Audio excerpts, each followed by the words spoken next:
This video is based on Fundamental Theorem of Calculus Part 2. Fundamental Theorem of Calculus Part 2 deals with the evaluation of definite integrals. Integrals with interval of integration. Now, how do we evaluate definite integrals without using the limit of Riemann sums? Now, according to the Fundamental Theorem of Calculus Part 2, the definition says that if f is a continuous function on a closed interval AB, okay, if f is a continuous function on the closed interval AB,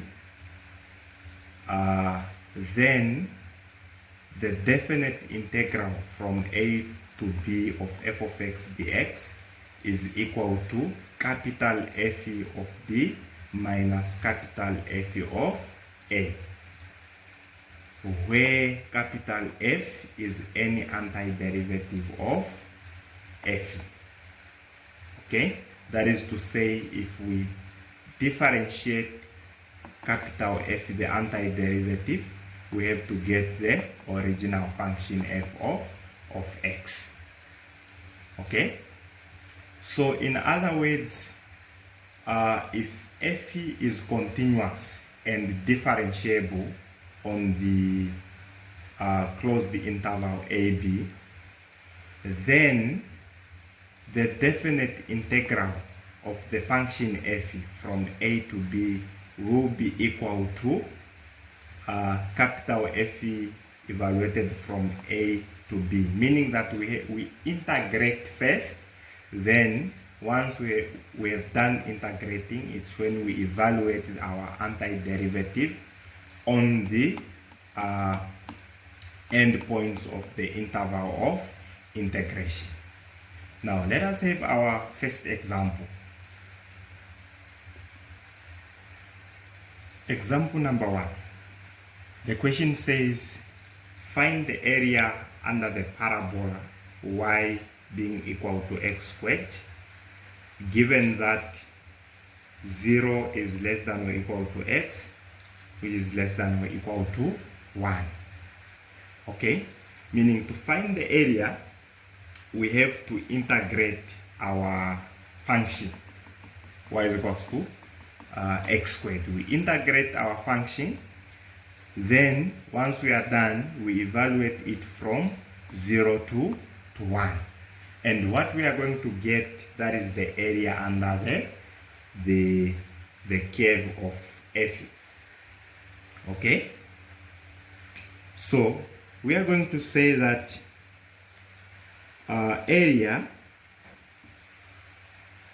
is equal to the integral, okay, of y is equals to x squared of x squared dx, and since x is between 0 and 1, this should be from 0 to 1.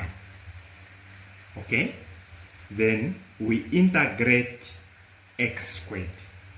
Okay, so this will be equal to, integrating x squared is x to the power 2 plus 1 all over 2 plus 1. Okay, then we draw something like this to show that we have to evaluate what we got from 0 to 1. Okay, simplifying this, we get x cubed all over 3 evaluated from 0 to 1. Okay, now this means that x cubed over 3 is the antiderivative of the function x squared. Okay, this is what is being represented by capital F in our definition here. So you see that once we have capital F, the antiderivative, we are told that we have to evaluate it from the endpoints of the interval of integration. but we start with the upper bound, okay, which is b. So it's capital F of b minus capital F of a. So on our intervals here, 0 is a and 1 is b. So we are going to say that this is equal to, wherever there is x we put 1, so it will be 1 cubed all over 3, okay, minus 0 cubed all over 3. Now simplifying this, we get 1 cubed is 1 over 3 minus 0 cubed is 0, which gives us 1/3 minus 0, which is 1/3. Okay, so this is the area under the curve or under the parabola y being equal to x squared from 0 to y. Then you say that it's 1/3 units squared. Okay, so that is how we evaluate definite integrals using fundamental theorem of calculus part 2. Now let us show what is happening here. Let us try to graph the curve of the parabola y being equal to x squared, so that we indicate the area of interest, the area under the curve from 0 to 1. So this is the region we were told to find its area. Okay, the area under the parabola y being equal to x squared. So when the x is squared and the positive, the parabola opens upwards. Okay, but since it's from 0 to 1, it means that we are not interested in the area under the same curve from 0 to the negative side. Okay, we are not interested in this region, but rather, since we are told that x is between 0 and positive 1, we only focus on the area on the within 0 and 1. Okay, so this is the area we are told to this is the region we are told to find its area, and this is the region we found that its area is 1/3. So that is the idea on fundamental theorem of calculus part 2. Now let us have our second example. Number 2. Evaluate the definite integral of x squared plus 1 plus 1/1 plus x squared dx from 0 to 2. Okay, so we handle this the same way we evaluated our first example. Okay, but here we evaluate term by term.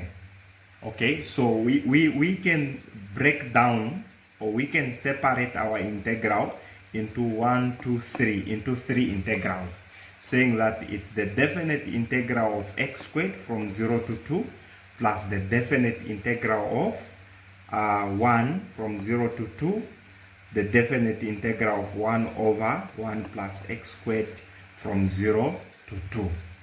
Okay, now splitting that, we are going to have 3 definite integrals like that. Then we integrate each.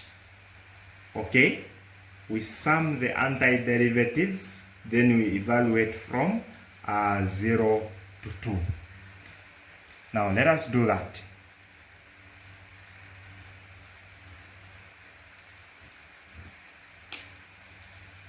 Okay, to integrate x squared, this will be x to the power 2 plus 2 all over 2 plus 1. Okay, plus the antiderivative of 1, that is 1 times x, which is x, plus the antiderivative of 1 over 1 plus x squared. Now, how do we integrate 1 over 1 plus x squared? Okay, how do we integrate that? Well, you can pause the video and try that on your own and see if you are going to get it correct. Okay, but you will see that if we are to observe our integrand here, 1 over 1 plus x squared, you will see that this is the derivative of tan inverse of x. Okay, it's the derivative of tan inverse of x. So meaning when we integrate it, we are integrating the derivative of tan inverse. It means that its antiderivative will be the original function, which is tan inverse of x. So this, since it's a derivative of tan inverse, we should know that the antiderivative of this is tan inverse, that is arctan of x. And this is what we evaluate from 0 to 2. Okay, now let us simplify. This is x to the power 3 over 3 plus x plus arc tan of x from 0 to 2. Okay, we always start with the upper bound 2. So wherever there is x, we are going to put 2. So this will be 2 to the power 3 all over 3 plus 2 plus arc tan of 2. And this has to be reduced by the antiderivative at the lower bound. Okay, then we are going to say that this is minus 0 cubed over 3, okay, plus 0, then plus this is arc tan of 0.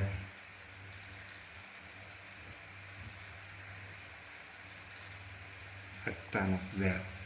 Now let us simplify.